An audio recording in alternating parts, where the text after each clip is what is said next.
Mesdames et messieurs, bonjour, bonsoir. Tout dépend de l'heure à laquelle vous écoutez cette vidéo chez vous. Je m'appelle Michel Biemtong.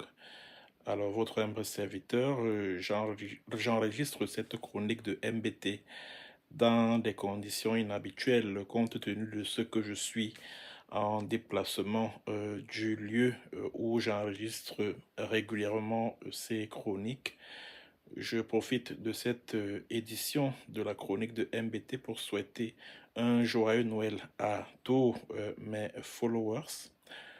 Alors, aujourd'hui, nous allons parler de la foi ou de la confiance en un homme politique. Alors, pour ceux qui sont mes amis sur Facebook, ont sans doute vu cette publication dans laquelle je dis qu'il ne faut jamais boire le caddie d'un homme politique. Ça veut dire, il ne faut jamais jurer d'un homme politique. Jamais.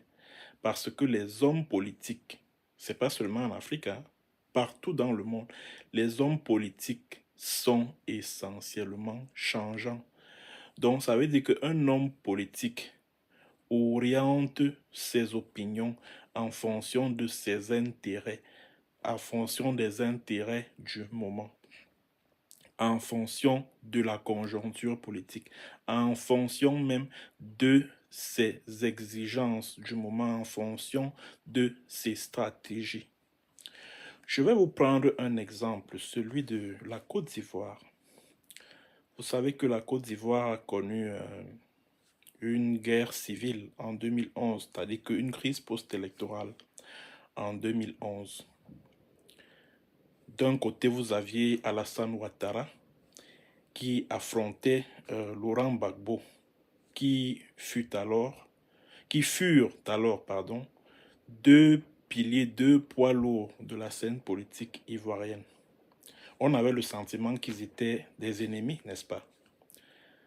Alors, le 11 avril 2011, Laurent Gbagbo a été arrêté par les hommes de Ouattara, puis il a été transféré à la Cour pénale internationale sur instruction de Ouattara, parce que tout le monde sait que Ouattara était l'ami personnel de Luis Moreno Ocampo, qui était alors le procureur de la Cour pénale internationale. Bon, Gbagbo a passé plusieurs années enfermé à la CPI. Il a été jugé, Dieu merci.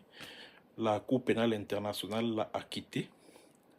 Il est rentré au Cameroun. Il est rentré en Côte d'Ivoire, où il se trouve en ce moment. Donc, il est rentré en Côte d'Ivoire après le prononcé du verdict qu'il acquittait purement et simplement. Et par la suite, on a vu que à son arrivée en Côte d'Ivoire, Gbagbo est allé rencontrer son ennemi juré, son ennemi d'hier, appelé Alassane Dramane Ouattara.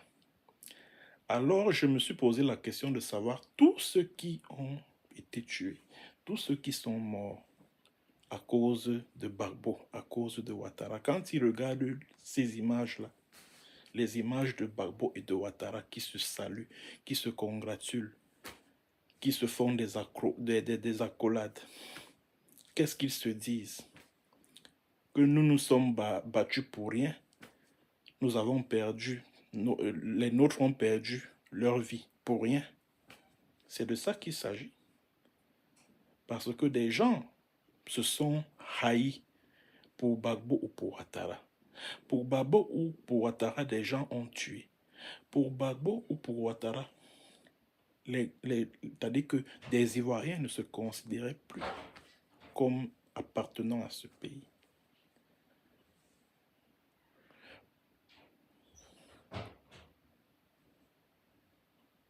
Aujourd'hui, qu'est-ce que l'on voit? Alors, c'est juste pour vous dire que lorsque je dis qu'il ne faut jamais boire le caddie d'un homme politique, je m'adresse à certains de mes compatriotes qui militent au sein du MSC, qui sont les partisans de Maurice Kamto, etc., etc. Vous ne pouvez pas, parce que moi je suis militant des droits humains, activiste, cyberactiviste des droits de l'homme. Moi, je ne peux pas me mettre à soutenir un homme politique. Je ne peux pas. C'est impossible. Je ne peux pas le faire. Je ne peux pas. Parce que je sais que les hommes politiques sont par essence des hommes versatiles. Au départ, Maurice Kamto dit, voilà, il va organiser un plan de résistance pour contester le vol de sa victoire à la présidentielle de 2018.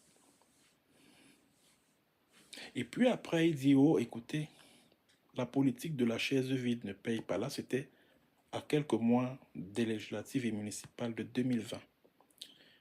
Puis après, il dit, oh, la politique de la chaise vide ne paye pas. Ah, ceci, cela. Le MRC ira aux élections de 2019. Et puis, quelques semaines avant quelques heures avant la clôture des candidatures pour ces élections, ah non, vraiment, le MRC a décidé de boycotter parce que le code électoral, parce que la crise anglophone, etc., etc. Et puis tout récemment, je crois au mois d'octobre, ah, le MRC ira aux élections. Ouais, ceci, cela, à toutes les élections. Qui est un code électoral ou pas. Donc, ça veut dire que Maurice Kamto s'en fiche de la qualité du code électoral. Son problème, c'est que son parti prenne part à ces élections. Vaille que vaille. C'est ce que ça signifie. Bon, vous voyez un peu, et quand vous observez cette... c'est-à-dire que on va dire quoi, cette volte-face de Maurice Kamto, du mouvement pour la renaissance du Cameroun. C'est-à-dire que quand moi j'observe tout ça, je pense à des organisations, à des mouvements tels que la brigade anti-Sardina qui se sont battus pour Maurice Kamto. Je me dis, mais à quoi bon s'être battu autant pour qu'à la fin, Maurice Kamto décide de prendre part aux élections, quel qu'en soit le code électoral, c'est-à-dire que qui est un code électoral ou pas. Pourtant, au départ, Maurice Kamto a rejoint une plateforme de partis d'opposition qui militait pour une révision du code électoral. C'était en mars 2021, c'est-à-dire qu'il s'était réuni avec les Cabral Libi avec Thomas Enundam Joya, Joshua aussi, etc., afin de proposer au gouvernement qu'il révise le code électoral. Et tout récemment, quand il était à Japoma, au stade, Maurice Kamto déclare qu'il ira aux élections, c'est-à-dire que son parti ira aux élections, même sans code électoral. Donc, ça veut dire que Maurice Kamto ne tient même plus compte de la nature du code électoral. Alors, on se pose la question de savoir qu'est-ce qui a changé entre-temps? Qu'est-ce qui a changé? Voilà pourquoi moi, Michel Biemton, tous ceux qui me connaissent d'ailleurs savent que je n'ai jamais consacré des posts, des articles au soutien de Maurice Kamto. Ceux qui me suivent depuis bientôt 5 ans sur les réseaux sociaux le savent. Je n'ai jamais, je dis bien jamais, au grand jamais. Jamais. Alors que les gens viennent aujourd'hui dire que voilà, parce que je fais un certain nombre de critiques, de remarques vis-à-vis de Maurice Kamto, alors je suis devenu Sardina, je suis devenu un vendu, je suis déjà en train de négocier avec le gouvernement pour rentrer au Cameroun. Qu'est-ce que ça a à y voir? Qu'est-ce que ça a à y voir avec ma liberté d'opinion? Certains de mes compatriotes qui militent au sein de ce parti, tout comme d'autres Camerounais d'ailleurs, critiquent Samuel Eto'o tous les jours. Et ils trouvent que c'est normal. Mais quand maintenant on porte un certain nombre d'observations sur leur leader politique, ça devient que non, on n'aime pas Maurice Kamto, on le déteste, oh machin, on est devenu sardinard, etc., etc. Ça n'a absolument rien à voir. J'ai ma liberté de penser, ma liberté d'opinion. Quand j'estime qu'il y a quelque chose qui ne va pas, je le fais remarquer au monde entier. Aussi simple que ça. Aussi simple que ça. Aujourd'hui, on voit déjà Maurice Kamto aller se rendre au palais présidentiel. C'est pour aller faire quoi au palais présidentiel? Dites-moi un peu. Pour un président qui est élu, Maurice Kamto est président élu hein, de la République du Cameroun. Président élu. Je vais y revenir dans une autre vidéo. Sans doute demain ou après-demain, je vais consacrer toute une vidéo à cette visite de Maurice Kamto au palais présidentiel qui fait en ce moment jaser sur les réseaux sociaux.